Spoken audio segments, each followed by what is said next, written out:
अगर आप motorway M2 पर इस्लामाबाद से लाहौर की तरफ आएं, तो आपको इस्लामाबाद से निकलते और लाहौर में दाखिल होने से पहले टोल प्लाजाज नज़र आएंगे, जिन पर 1 दर्जन से ज़्यादा बूथ बने हुए हैं। हर बूथ में एक मुहतात अंदाजे के मुताबिक 1 मिनट में 6 गाड़ियाँ गुजरती हैं, और यही एक बूथ 1 घंटे में 360 गाड़ियों की गुजरगाह है। इसी तरह 12 अदद बूथ से 4320 गाड़ियाँ 1 घंटे में गुजरती हैं, और 24 घंटों में तकरीबन 1,03,680 गाड़ियाँ गुजरती हैं। इस्लामाबाद से लाहौर तक एक कार का टैक्स 1100 रुपये है, और इसी तरह बड़ी गाड़ियों का टैक्स 4000 तक भी चला जाता है, जिनमें बसेस, पोस्टर्स एंड ट्रॉलर मुश्तमिल है। हम अगर एवरेज एक गाड़ी का टैक्स 1000 रुपये लगाएं, इस हिसाब से 24 घंटों के अंदर ये टोल प्लाजा एटलीस्ट 10.5 करोड़ रुपए जनरेट करता है। इसी तरह मुल्क भर के मोटरवेज और हाईवेज पर इन टोल प्लाजों की तादाद गिन लें और फिर इनको करोड़ों से ज़रब दें, तो सिर्फ टोल टैक्स की मद में रोज़ाना के हिसाब से अरबों रुपए हुकूमत के ख़जाने में जमा हो रहे हैं।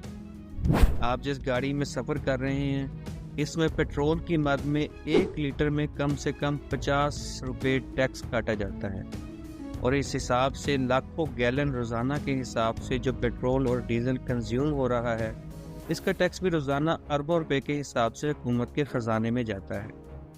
जिस गाड़ी में आप सफ़र कर रहे हैं, जब आपने उसको ख़रीदा होगा तो जितनी गाड़ी की कुल मालियत होगी, उस हिसाब से आपने इस पर सेल्स टैक्स और कस्टम ड्यूटी भी भरी होगी। और इसी गाड़ी को अगर आप 1 साल से ज़्यादा अपने पास रखते हैं, तो इसका सालाना एक्साइज ड्यूटी या टोकन की मद में अरबों रुपए आपसे खींच कर हुकूमत के ख़जानों में जमा किया जाता है।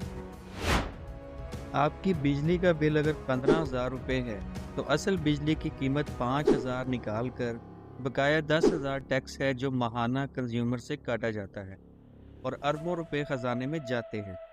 इसी तरह गैस, पानी वगैरह के बिल्स पर भी इसी रेशो से टैक्स कट रहा है और हुकूमत के ख़जानों में जमा हो रहा है। आप एक मेडिकल स्टोर से 300 रुपये की दवाई ख़रीद रहे हैं, तो उस पर भी सेल्स टैक्स की मद में 40 या 50 रुपये कटौती करके हुकूमत के ख़जाने में जमा किया जाता है। आप होटल में खाना खा रहे हैं और आपका बिल 5,000 आ गया, तो इस पर तकरीबन 500 के करीब टैक्स कट जाएगा। आप अपने मकान का नक्शा पास करवा रहे हैं और आप किसी गवर्नमेंट डेवलपमेंट के इदारे में जाएं, तो लोगों की कतारें लगी होती हैं, जिनसे 50,000 से लेकर 1 लाख तक नक्शा फीस की मद में जमा किया जाएगा, जो गवर्नमेंट के ख़जानों में जाएगा। आप जिस घर में रहते हैं, इसका भी सालाना अलग से गवर्नमेंट टैक्स पे करना होता है। आप अगर घर के लिए ग्रोसरी ले रहे हैं या रोज़मर्रा की बुनियादी ज़रूरत की चीज़ें ले रहे हैं, तो इस पर भी आपको टैक्स पे करना होगा। आप कहीं ट्रैवल कर रहे हैं या सियाहती टूर पर हैं, तो आपने देखा होगा कई जगहों पर नाके लगे हुए हैं, और TMA के नाम पर वहाँ से भी आपसे टैक्स लिया जा रहा है। आपने बैंक में पैसे जमा करवाए या निकाले, तो इस पर भी आपसे टैक्स कटौती की जाती है। यहाँ तक कि मरने के बाद भी आप इस टैक्स से जान नहीं छुड़वा पाते। डेथ सर्टिफिकेट लेने के लिए भी अजीज़ों कारब को आपके नाम से फ़ीस जमा करवानी होगी। इसके अलावा भी हुकूमत के पास ऐसे बहुत से असासे हैं जिन्हें बेचकर हुकूमत अरबों रुपए ख़जाने में जमा करती है।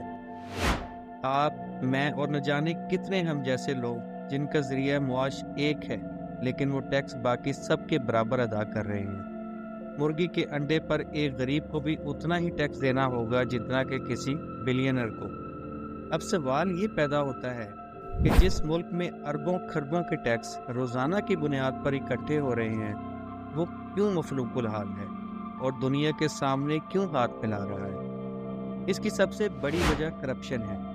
विकिपीडिया की एक रिपोर्ट के मुताबिक, जो 2002 में एक स्टडी के बाद रिलीज़ हुई, 256 टैक्स पेयर्स में 99% ने टैक्स के हवाले से बदउनवानी की इतला दी। 32% टैक्स पेयर्स ने अपने टैक्स की तशख़ीस को कम करने के लिए रिश्वत दी, और इनमें से 14% के मुताबिक रिश्वत अदा करके टैक्स को फर्जी तौर पर पेड ज़ाहिर करवाया। मतलब हमारे इदारे जो किसी भी ममलिकत के असास होते हैं, वो खुद ही इस कश्ती को किनारे नहीं लगने देते। اور یہ ادارے اور گورنمنٹ آفیسرز استعمال ہوتے ہیں سیاستدانوں کے ہاتھوں اور دوسرے اداروں کے ہاتھوں صرف اپنے چند ذاتی مفادات کی ترویج کے لیے۔ مطلب ہم خود کو قوم نہیں بننے دے رہے، یہاں نہ کوئی یہودی ہمیں برباد کر رہا ہے اور نہ کوئی عیسائی۔ چلیں آپ خود بتائیں، آج کے دور میں کوئی ایسا کام جس کا تعلق سرکاری محکمے سے ہو بنا رشوت دیے کروایا جا سکتا ہے؟ میں کہوں گا 99% نہیں۔ وہ سب اسلوب جو as a nation, as Muslims ہماری عادات میں شامل ہونے چاہیے، ان کی پیروی عیسائی اور یہودی کر رہے ہیں، اور ہم صرف اس بات پر راضی ہیں کہ ہم اللہ کی پسندیدہ قوم ہیں۔ کچھ ہزاروں سال پہلے بھی ایک قوم کو یہ گمان ہوا تھا، اور اس کا انجام آپ، میں اور سب جانتے ہیں۔